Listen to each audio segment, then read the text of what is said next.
back to it because that's my background is comedy too, and I missed that. But I know in the first season of Private Practice it veered a little, maybe clumsy, too comedic. So we want to, we were trying to find ways, but I think that that's something that the writers are very skilled at anyway. Even in moments of great drama, she'll slip in comedic moments, and I really enjoy that. So that's a rambling answer.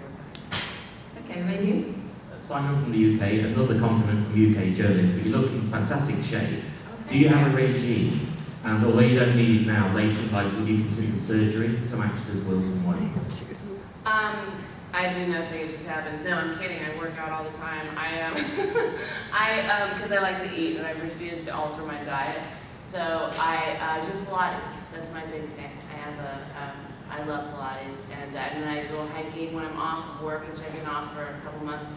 I take my dogs hiking in Griffith Park in LA, and that's about it. That's what I do. And then in terms of surgery, I think it's a really, you know what?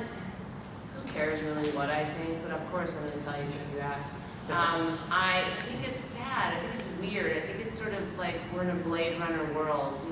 First, I'm blessed. I have really great skin. My mom's Italian, dad's Irish. Somehow it worked out for me. So maybe I wouldn't be saying this if I, had terrible skin or something. But I think it's a really weird culture that we're in, where we have a lot of very surgical looks. And I think for me personally, like I love watching television shows, I love going to movies, and when I see something that takes me out of the story, like some crazy plastic surgery, it's depressing to me, and it's sad.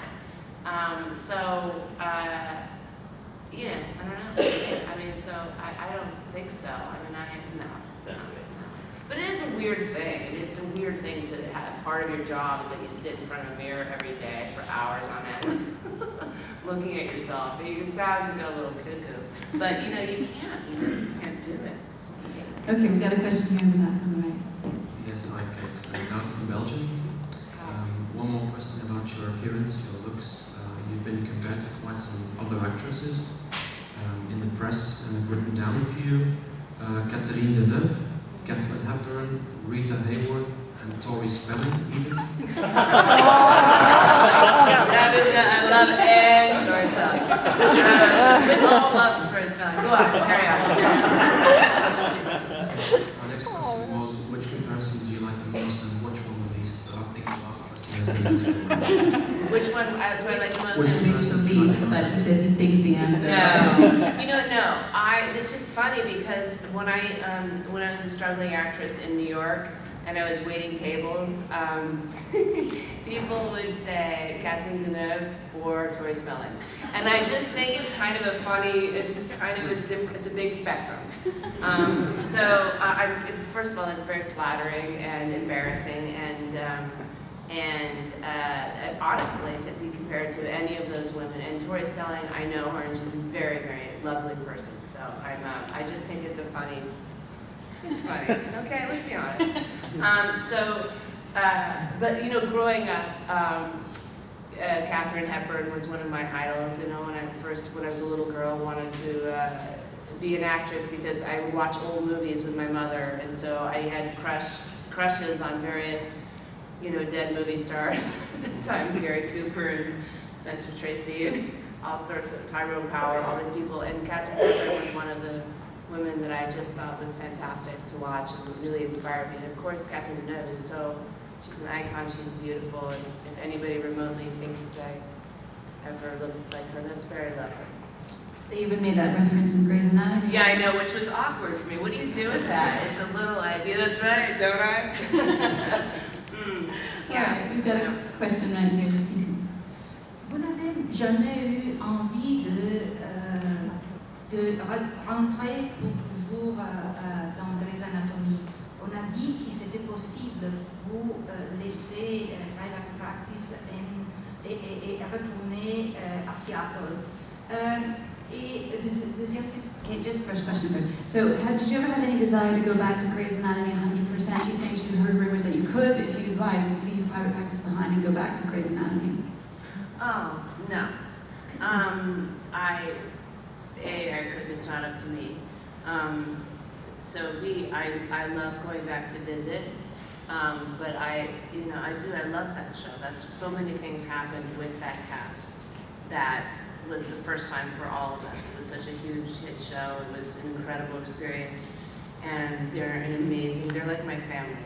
And I still see them socially. And I love, like this year we did a crossover episode. I love that, love it.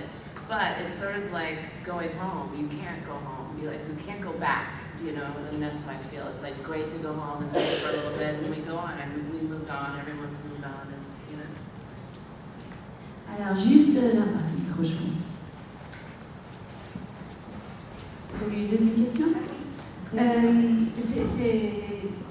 Quelle pense qui va passer à Meredith et à son ex-mari et à l'autre petite Ray avec l'autre qui était son amant, si elle a une préférence dans l'histoire.